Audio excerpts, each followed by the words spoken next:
Habiendo establecido que la fe es esencial, la fe en Dios, el autor entonces procede en el capítulo 12 a explicar otros temas fundamentales para la vida cristiana.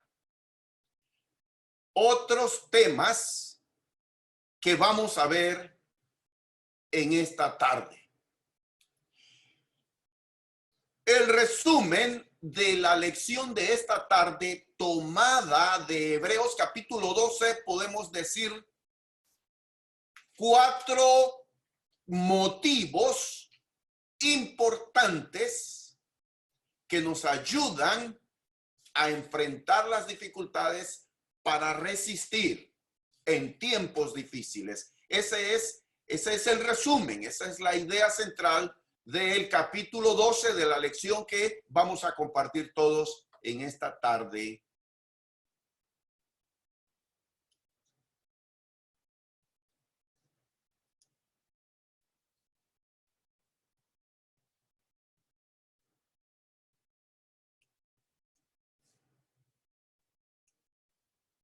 Muy bien.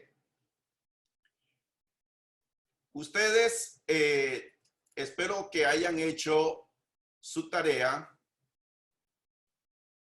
y vamos a tener entonces en esta tarde nuestra lección. Tenemos aquí un problemita técnico que necesito solucionar con nuestra presentación. Creo que este no es la número 1.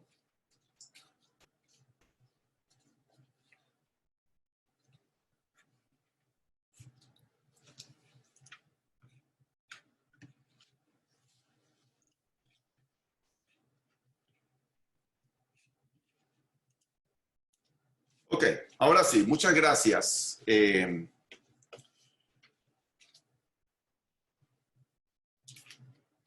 Preguntas de repaso. Hebreos capítulo 12, versículos 1 al 4. Tengo aquí 3 preguntas que voy a hacer a ustedes, a todos. Les estaré enviando en su pantalla, va a aparecer una encuesta, que son estas preguntas que ustedes están viendo en pantalla ahora mismo. Y usted simplemente tiene que elegir la respuesta que usted cree que es correcta. De estas 3 preguntas, esté listo, esté preparado para responder estas preguntas. Las vamos a enviar en un instante. Estas 3 preguntas tomadas de Hebreos 12, 1 al 4. La primera, 2 cosas de las que debemos despojarnos. La segunda, ¿a qué compara el escritor la vida cristiana? Y la tercera, 2 cosas que necesitan los corredores cristianos. Ahí les van las preguntas. Respondan, por favor. Ahí está en su pantalla. Usted simplemente escoja la o las respuestas que usted cree que son las correctas. Mientras tanto, yo leo Hebreos 12, 1 al 4, de donde están tomadas estas 3 preguntas. Por tanto, nosotros también, teniendo en derredor nuestro tan grande nube de testigos, despojémonos de todo peso y del pecado que nos asedia y corramos con paciencia la carrera que tenemos por delante, puestos los ojos en Jesús, el autor y consumador de la fe, el cual por el gozo puesto delante de él sufrió la cruz, menospreciando el oprobio, y se sentó a la diestra del trono de Dios. Considerad a aquel que sufrió tal contradicción de pecadores contra sí mismo, para que vuestro ánimo no se canse hasta desmayar. Porque aún no habéis resistido hasta la sangre combatiendo contra el pecado. Muy bien.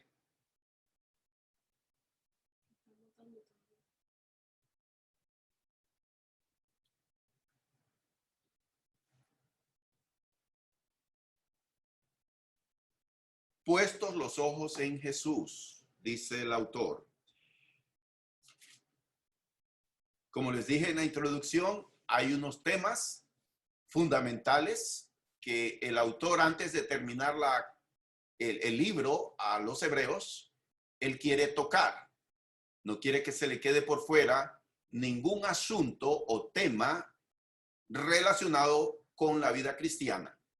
Por lo tanto, en este capítulo 12, el autor hace una última apelación a asuntos fundamentales. Y como les dije hace un instante, él nos va a presentar aquí 4 motivos poderosos para resistir en tiempos difíciles, para que los cristianos resistamos en tiempos difíciles.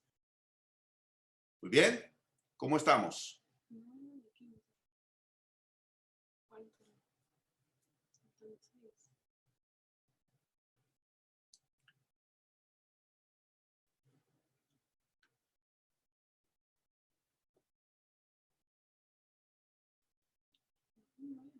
Ok, vamos a ponerlos de una vez las respuestas que ustedes han dicho. Miren, con respecto a la primera pregunta, 2 cosas de las que debemos despojarnos. El 90% respondió el pecado. Eligieron el pecado. Correcto. El 10% eligió peso. Ok. En este caso, el autor menciona el pecado y todo peso. Primero él dice, despojémonos de todo peso y del pecado que nos asedia. Las 2 palabras correctas que tenían que elegir era pecado y peso. ¿Ok? Oh, ok, parece que hubo aquí también un problema técnico que solo les daba la elección de una de las 3. Y bueno, ahí no era lo que queríamos, pero estamos aprendiendo a usar esta nueva herramienta y esta es nuestra primera vez que estamos empleando usando esta encuesta o estos cuestionarios que nos permite la plataforma Zoom hacerlo para interactuar con todos ustedes. Muy bien.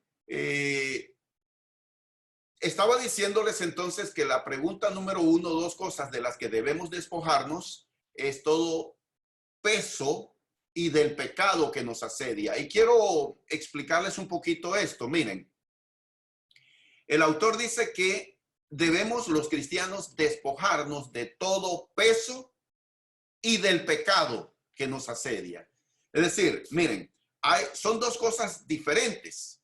No se refiere a lo mismo. Cuando él habla de todo peso, no necesariamente o no se refiere a algo pecaminoso. Hay cosas que nos impiden avanzar y disfrutar la vida cristiana, pero no necesariamente esas cosas son pecado. El autor hace esa distinción y dice del pecado que nos asedia. Es interesante darnos cuenta que hay pecados de los cuales es fácil despojarnos. Cortamos y se termina. Sin embargo, hay pecados que no es fácil despojarnos de ellos. Por eso el autor dice del pecado que nos asedia. Está allí al acecho. Nosotros lo hemos sacado de nuestras vidas, pero es un pecado que está molestoso, que está constante, es algo recurrente en nuestras vidas. Por eso debemos estar atentos, porque ese pecado molestoso vuelve y toca y entra de nuevo en nuestras vidas. Por eso decimos, estamos cayendo en el mismo pecado siempre. Los cristianos debemos despojarnos de todo peso, es decir, aquellas cosas que nos impiden avanzar, que no necesariamente son pecaminosas, pero que son un obstáculo en nuestro crecimiento y desarrollo.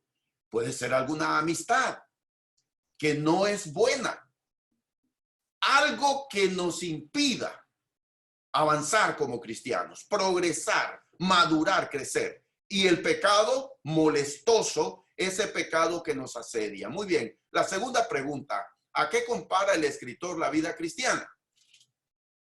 A una carrera, dijo el 100%. Correcto. La vida cristiana está comparada aquí con una carrera. El autor tiene en su mente a los atletas de aquella época, pero él toma esa práctica, el atletismo, esas competencias de los Juegos Olímpicos de los antiguos griegos para darle un significado espiritual. Los cristianos, dice, somos atletas y estamos en una carrera. Y noten que usa un artículo, el artículo la carrera que tenemos por delante. No es cualquier carrera, es la carrera que Dios ha dispuesto que corramos, siguiendo las reglas que Dios ha establecido. Corramos la carrera. Y esta carrera no tiene una meta aquí en la tierra. No es que usted se convirtió a Cristo y corrió la carrera por un mes, un año, 2 años y luego abandonó la carrera y ya está en el cielo. No es así. La carrera termina hasta cuando Cristo venga, cuando el Señor nos llame a su presencia. Muy bien. La tercera pregunta, 2 cosas que necesitan los corredores cristianos. Paciencia, contestó el 80%. Claro, corramos con paciencia la carrera que tenemos por delante.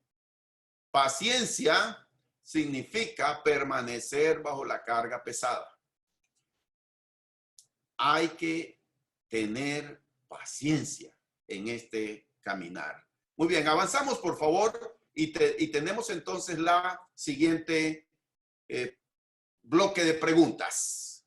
A ver si nos da el tiempo, ojalá que sí.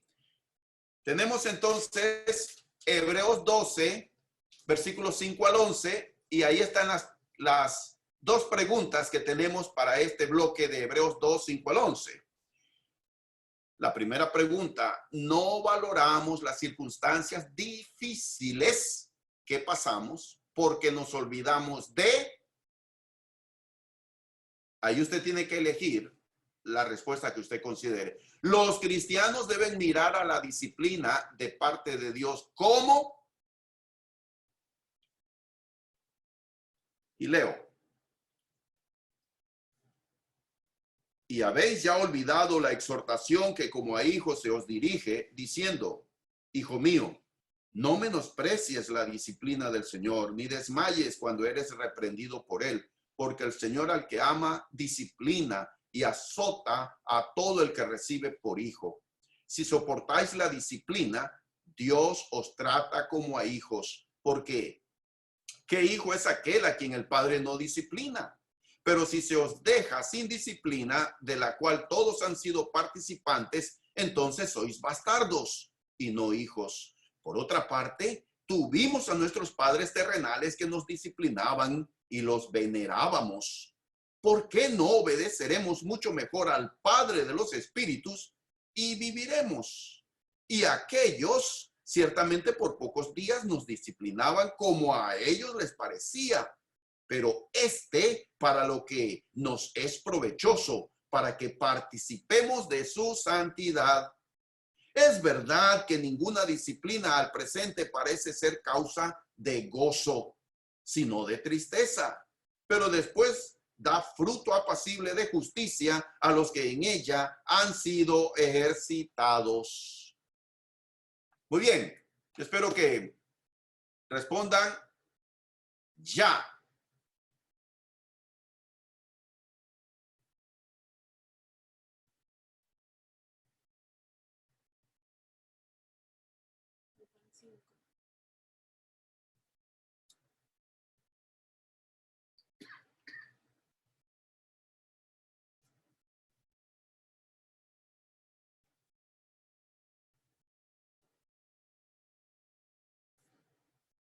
Ok. Entonces aquí tenemos las respuestas. Ustedes respondieron a la primera pregunta. No valoramos las circunstancias difíciles que pasamos porque nos olvidamos de. El 17% respondió la fe. El 83% correctamente dijo disciplina. La disciplina de Dios. Ahora voy a abordar un poquito este punto. Pregunta número 2. Los cristianos deben mirar a la disciplina de parte de Dios como. El 83% respondió amor. El 17% necesidad.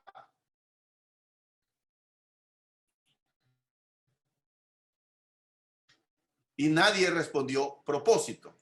Miren, las tres eran respuestas correctas. Porque ese es precisamente el punto que está estableciendo el autor aquí. La disciplina. La disciplina que hace referencia el autor, y él pone la ilustración, dice, cuando éramos niños, nuestros padres nos disciplinaban como ellos querían y los venerábamos a nuestros padres. Y el autor dice, ciertamente, ninguna disciplina del tiempo presente produce gozo, sino tristeza.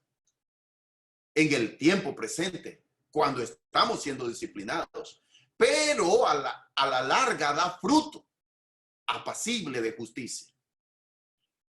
Ahora, él dice, si nosotros soportábamos la disciplina de nuestros padres, ¿cuánto más debemos soportar la disciplina del Padre de los Espíritus? Y dice que Él nos disciplina porque nos ama, porque somos sus hijos. Si no nos disciplinara, es una señal de que no somos hijos de Él. Entonces seríamos bastardos y no hijos. Todo padre disciplina a sus hijos. Es una demostración de amor. Pero también la disciplina es una necesidad, porque la necedad está ligada al corazón del muchacho. La disciplina de la que está hablando el autor aquí no se refiere, escuchen bien esto, a que te voy a quitar el celular, no vas a ir al parque, o te vas a ir frente a esa pared y vas a estar en esa esquina tú solo. La disciplina de la que el autor está hablando aquí, amados hermanos y amigos, escuchen bien esto, se refiere a un par de correazos, se refiere a un castigo corporal, físico. A eso se refiere.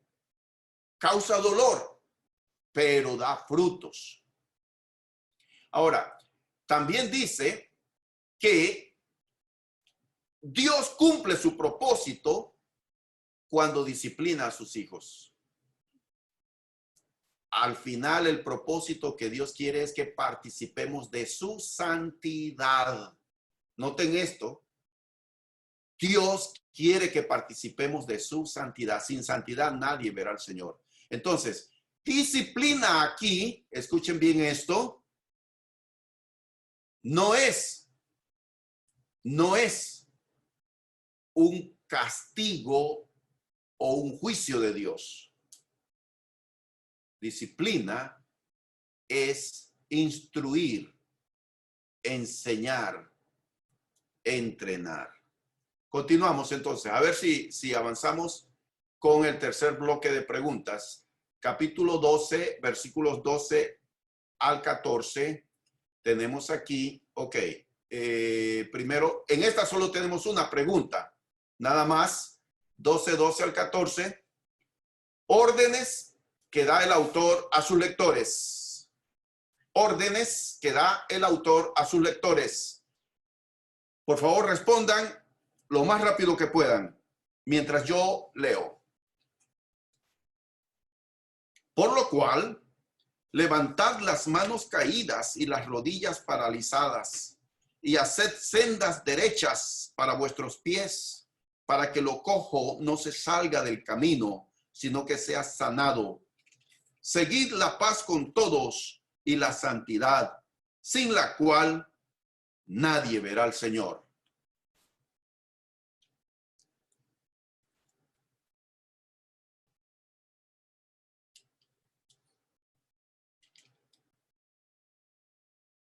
Muy bien. ¿Cuáles son esas órdenes? Esos imperativos que da el autor aquí en estos 3 versículos.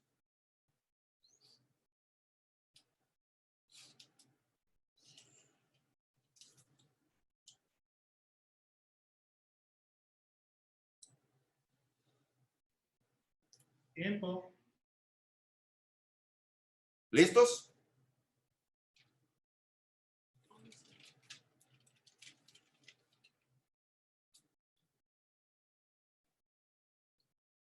Muy bien.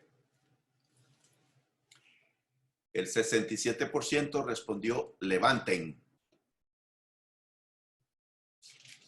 El 8% enderecen. El 25% busquen. Nadie respondió ignoren. Claro, esa era una que no era una opción que no era la correcta. Tres imperativos da aquí el autor.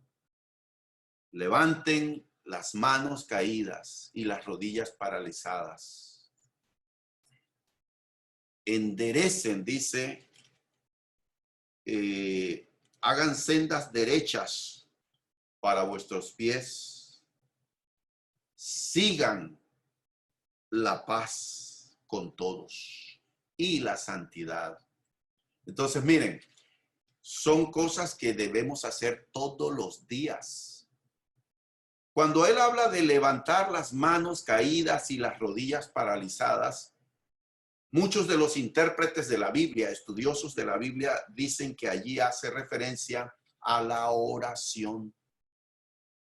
Estos cristianos, por las dificultades, por las pruebas que estaban atravesando, se habían desanimado y no estaban orando como tenía que ser. Por lo tanto, el autor les dice, levanten las manos paralizadas. Entonces, luego también da la otra orden de hacer sendas derechas. Es decir, corrijan aquello que en sus vidas está torcido para que no se salgan del camino. Enderecen sus vidas. Y luego dice en el 14, sigan la paz y la santidad. Mandamientos para los cristianos. Continuamos entonces con la siguiente pregunta tomada de los versículos 15 al 17. ¿De qué debemos asegurarnos? Ahí les va la pregunta. ¿De qué debemos asegurarnos? Mirad bien, no sea que alguno deje de alcanzar la gracia de Dios, que brotando alguna raíz de amargura os estorbe, y por ella muchos sean contaminados. No sea que haya algún fornicario o profano como Esaú, que por una sola comida vendió su primogenitura. Porque ya sabéis que aún después, deseando heredar la bendición, fue desechado y no hubo oportunidad para el arrepentimiento, aunque la procuró con lágrimas.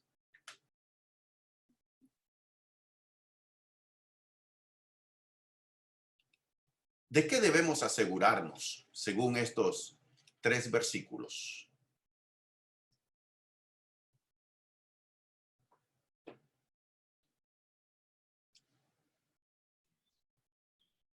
Yo pienso que raíz de amargura.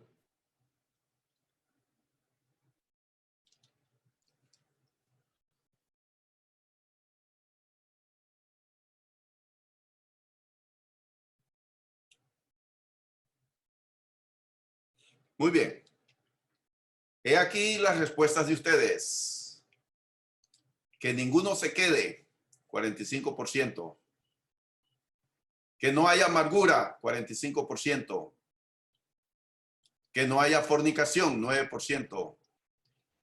Que no haya irreverencia, 0%. Miren, la primera opción no es lo que el autor menciona en estos 3 versículos. Las 3 restantes opciones, la segunda, tercera y cuarta, eran, de acuerdo al texto, las respuestas correctas. Que no haya raíz de amargura, dice el texto bíblico.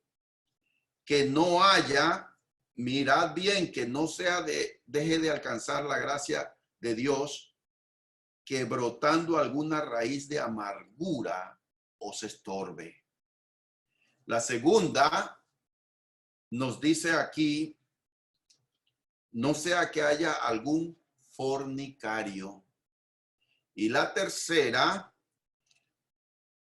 en el versículo 17 y 18, habla de irreverente, de aquellos como Esaú, que en el versículo 16 dice, no sea que haya algún fornicario o profano. Profano tiene que ver con alguien que no valora lo que es sagrado. Alguien que irrespeta lo sagrado. Eso es profano. Y Esaú no respetó su primogenitura. Era una herencia y un privilegio espiritual. Y él, por un plato de lentejas, cambió su primogenitura. El Salvador del mundo hubiera salido de él. Sin embargo, por su acción, fue Jacob el que heredó la bendición. Entonces nos llama el autor aquí a tener cuidado y que nos aseguremos de eso. Continuamos entonces con nuestras otro bloque de preguntas. Tenemos aquí versículos 18 al 24. Aquí usted va a marcar la respuesta que considere correcta sobre el monte Sinaí y el monte Sión.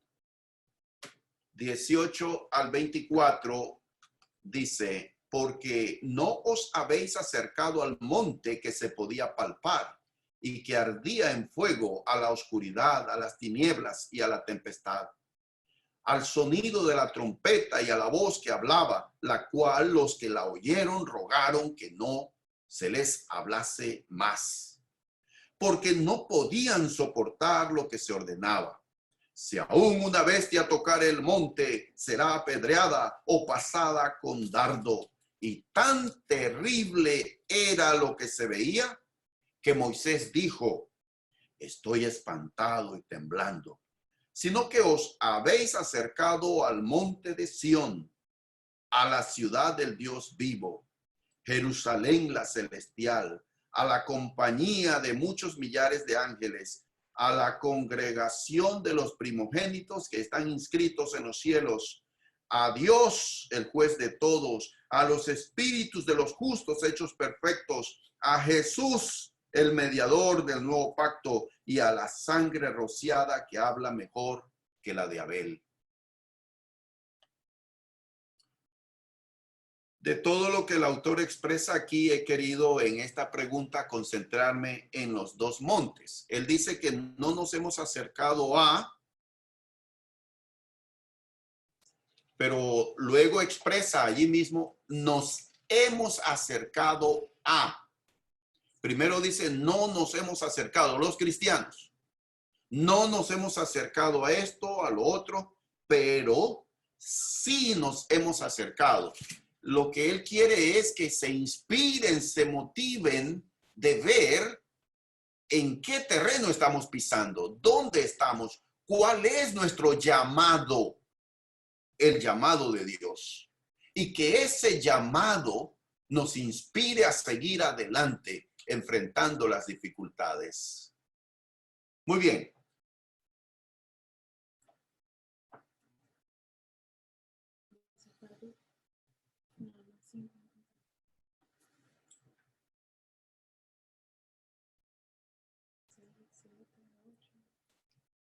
Yo quise hacerles esta pregunta precisamente porque es muy importante este concepto, los dos montes, Sión y el monte Sinaí.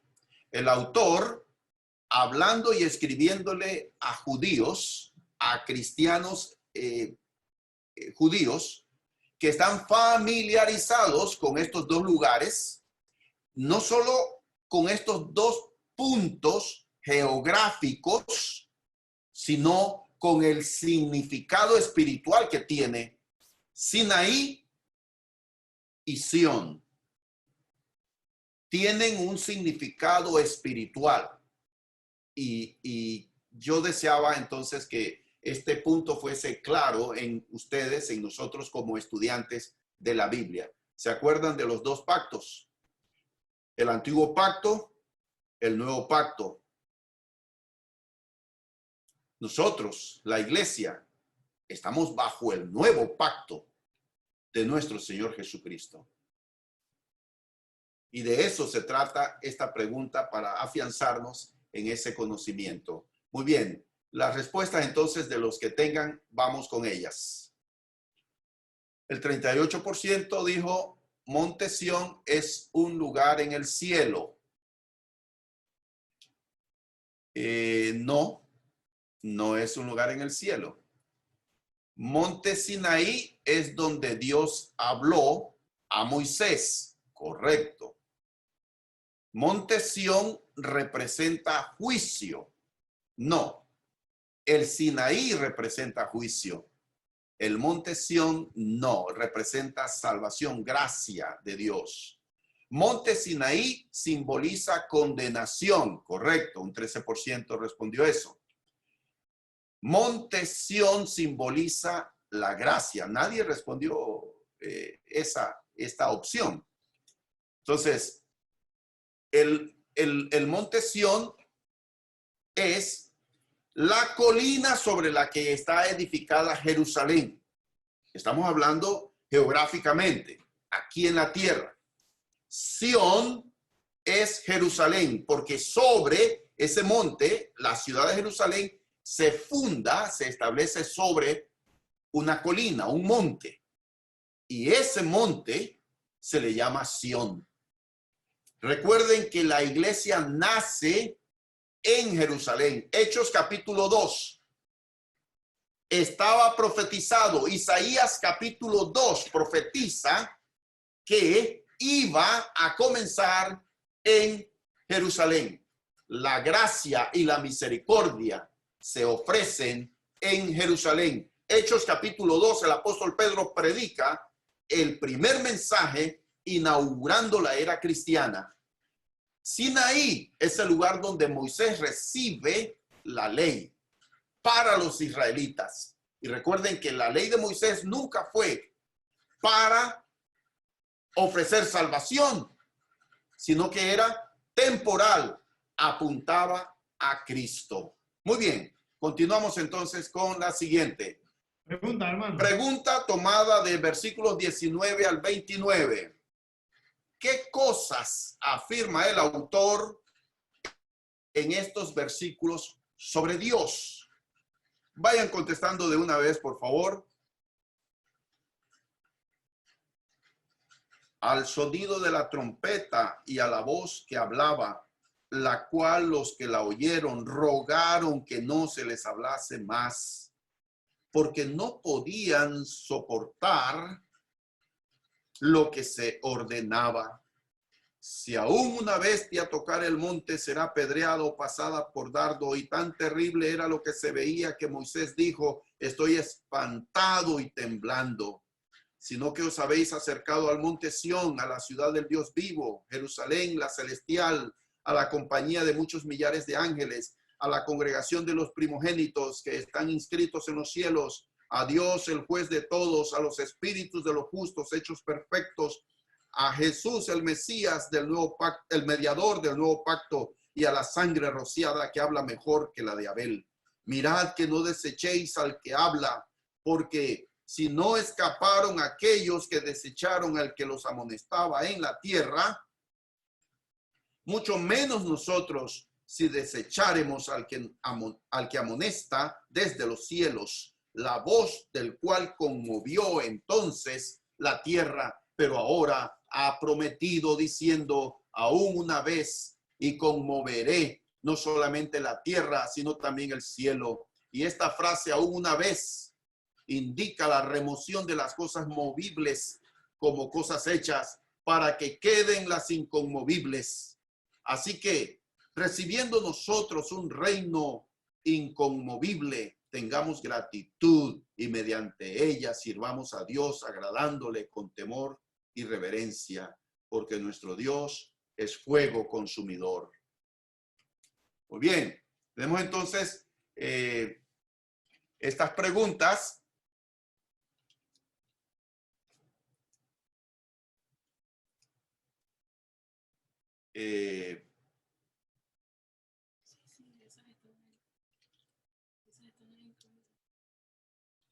Ok, muy bien. Ok.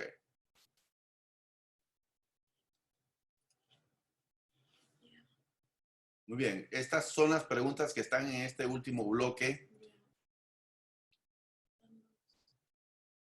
Muy bien. Ok, vamos entonces con las respuestas.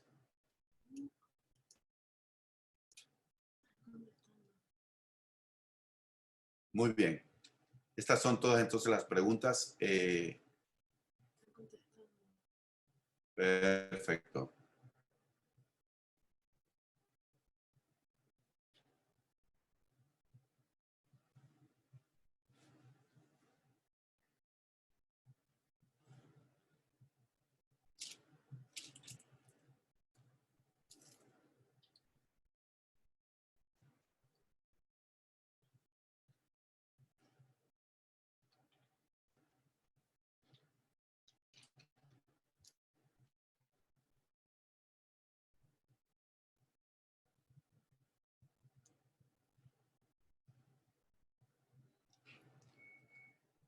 Ok, respuestas.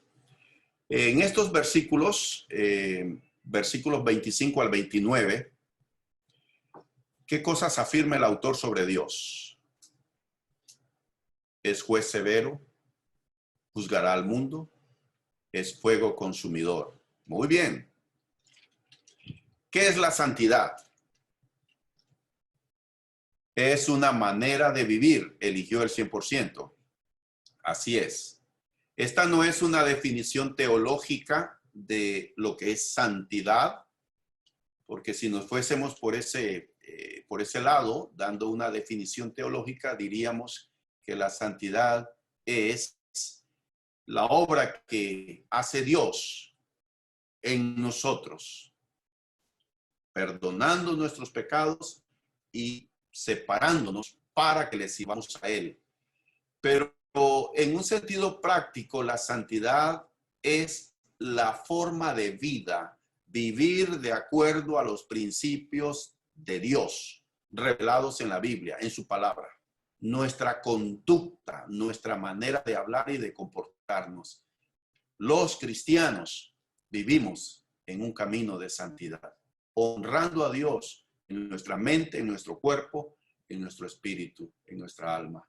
Muy bien. La tercera, ¿qué es la disciplina en este pasaje? Castigo. ¿Cuál era la siguiente opción? Entrenamiento. ¿Qué porcentaje fue el que dio el entrenamiento? 88% respondió entrenamiento. Precisamente en este pasaje, disciplina de Dios no es castigo. Porque miren, Dios nos trata como hijos, no como enemigos. ¿Saben ustedes que el castigo lo tiene reservado Dios para los que no son sus hijos, para los que han rechazado el amor de Dios? Dios nos trata como a hijos. Él nos disciplina porque es nuestro Padre, pero en el juicio final Él va a castigar y Él va a ser el juez. Dios es nuestro Padre, nos disciplina. El castigo es para los rebeldes a la palabra de Dios. Entonces, tenemos las siguientes preguntas para avanzar, que ya el tiempo se nos ha acabado. Las siguientes preguntas. La 4. ¿Cómo sabemos si nuestra fe está siendo probada? El 13% respondió cuando somos tentados a pecar. El 88% respondió cuando pasamos por diversas necesidades. La respuesta, la opción 1, no es correcta. Nosotros no confundamos lo que es tentación con prueba. El diablo nos tienta y el objetivo de la tentación es apartarnos de Dios. La prueba viene de Dios y el objetivo de la prueba es acercarnos a Dios y que aprendamos a depender de Dios. La siguiente pregunta que tenemos, según Hebreos 12:2, ¿qué ayudó a Jesús a soportar la muerte de cruz? El 63% respondió honrar al Padre. El 50% respondió el resultado final de su muerte. Si vamos con el texto bíblico, la opción número 1 no era la correcta. Era el 100% la respuesta con la opción número 2. El cual por el gozo puesto delante de él sufrió la cruz, menospreciando el oprobio. Jesús vio y contempló el resultado de su obra, de su muerte en la cruz. Él vio la salvación de nosotros. Él vio la reconciliación de nosotros. Entonces, eso, el gozo puesto delante de él, lo hizo en este texto bíblico responder, ir a la cruz como era. Finalizamos entonces motivos para resistir en tiempos difíciles. Hago un resumen del capítulo 12 de Hebreos. Toda la lección, todo el contenido de estos 29 versículos, los resumo en estas 4 ideas. 4 motivos que nos ofrece en este capítulo 12 el autor, el Espíritu Santo, para que resistamos en tiempos difíciles. Los héroes de la fe nos deben inspirar. Si ellos pudieron, ¿qué nos puede impedir a nosotros? El autor comienza diciendo, teniendo a nuestro derredor esta tan grande nube de testigos. Los héroes de la fe que él mencionó en el capítulo 11. Nosotros como corredores cristianos estamos en esta pista de atletismo y en un sentido figurado, estos héroes de la fe están en las graderías alentándonos, motivándonos. Si ellos pudieron, ¿por qué no podemos nosotros? si ellos eran hombres como nosotros, mujeres como nosotros, llenos de debilidades, pero se aferraron a Dios. Ese es el primer motivo poderoso que tenemos para resistir en tiempos difíciles. Nos inspiramos en los héroes de la fe. Ahora, pero nos da un segundo motivo aún más poderoso que el primero, el autor, Jesús. Jesucristo es nuestra máxima inspiración. Nuestra fe nace en Él, se nutre en Él y nuestra fe termina en Él. Tercer motivo para inspirarnos, para resistir en tiempos difíciles, el premio. El premio de la meta final nos debe motivar a dejar todo para llegar allá, para llegar a ella. Como Jesús miró, contempló los frutos de su muerte en la cruz, nosotros nos inspiramos. Los hombres del Antiguo Testamento se inspiraron contemplando la ciudad celestial, la ciudad cuyo arquitecto y constructor es Dios. Finalmente, un cuarto motivo nos presenta aquí: las malas circunstancias nos ayudan, pues son los medios que Dios usa para guiarnos. Los cristianos entendemos que nuestro Padre Celestial nos disciplina, nos corrige, nos está entrenando cada adversidad, cada prueba, cada situación difícil por la que atravesemos. Dios nos está preparando, solidificando, afirmando. No desaprovechemos, no miremos con desdén las dificultades, todas las adversidades. Abracemos con fe todo lo que pasemos para que al final nosotros salgamos fortalecidos.